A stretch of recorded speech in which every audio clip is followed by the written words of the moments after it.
remember that you are the owner, the mortgagor, and Right. the bank is just the lien person. They Yeah. have the Lien right holder, to basically. foreclose it if you don't pay them, but you're the owner. Right. So I get this question a lot too. Eminent domain. Okay. I don't know if they use that a lot where you're at here in Las Vegas. They use it quite a bit around the airport to make the airport seems to keep getting bigger and bigger. Right. Freeways, right?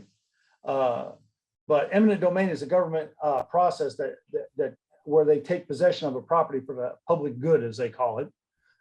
And the process of taking or using eminent domain is called condemnation. Now, those you're going to need for later on if you're getting your license. You're going to need to know that. But what I found interesting about eminent domain is, and I actually had a client that this happened, the government came in, they were expanding the freeway and came in and bought his property. And not only is the money they give you fair market value for your property at the time, but then they also give you an inconvenience fee, which is non-taxable by the IRS.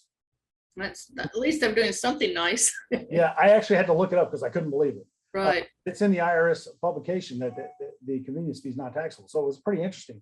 But they pay you the market value of the property at the time, which is nice because my client had a property since 1968.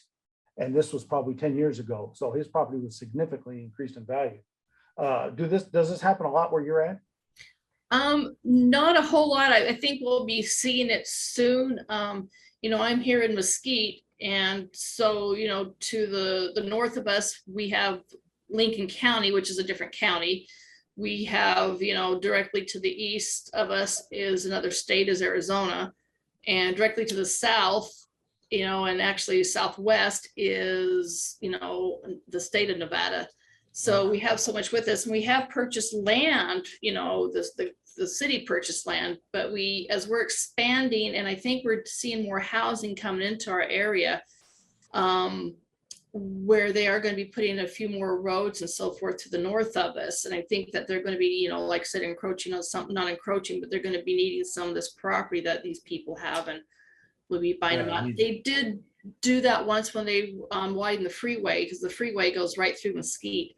Right. And they did purchase some homes behind me that they had to use for widening that and so forth.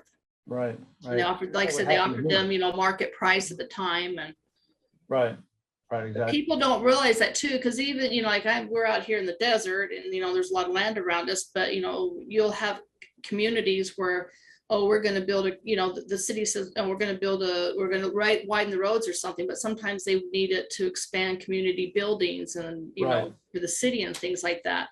And your house might be adjacent to what they need. And then they'll come and say, hey, and sometimes people don't want to sell. Yeah.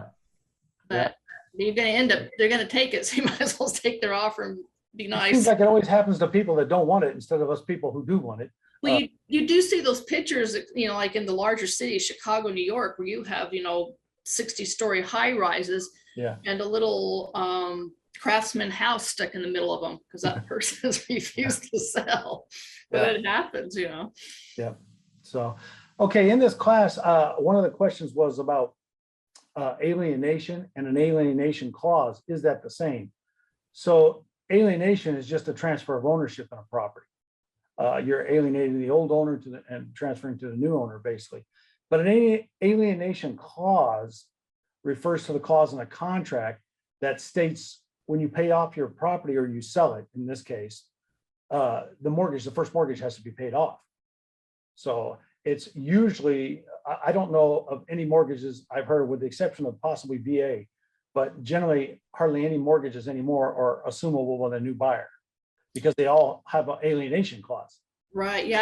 I have been doing this, 27 years now, and I've never seen anything assumed, an assumable loan or anything like that. And I think I don't think they do that anymore, because the bank's going to want the new person to qualify anyway, go through the whole and a VA may be assumable, but you still it's assumable with qualifying. Right. But there's still those issues, and usually the interest rate's lower now than what it was. So right, usually that's true. People want their own new terms and conditions because they're going to be a little bit better than what was before.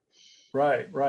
So the other term that we use for alienation clause in a mortgage is the due on sale clause, which is probably the most common term we use for it, which simply, again, just means that if you sell a house, the first mortgage has to be paid off. That close of escrow there. So there's not still a loan on the property.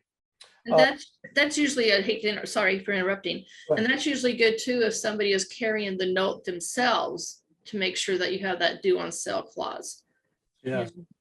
Yeah, that's a big thing. An owner carry property where the owner is financing, you want to make sure that they have that property paid off before you buy a property with owner financing. Right. Well, and sometimes, yeah, they'll go and you'll be financing the property for them, and they can go and sell it and they still owe you money, and they don't pay you back, pay the money they received. Right. Or you're paying them and they don't pay their loan, and that forecloses. It's just a legal nightmare for sure. So you definitely, back in the day, people were doing those all-inclusive trust deeds and wraps and things like that, to where they weren't paying off that first mortgage, and the banks just got tired of it. So they stick due on sale clauses in every mortgage now, so that doesn't happen anymore. It's extremely rare. Another question we get is about test date and intestate.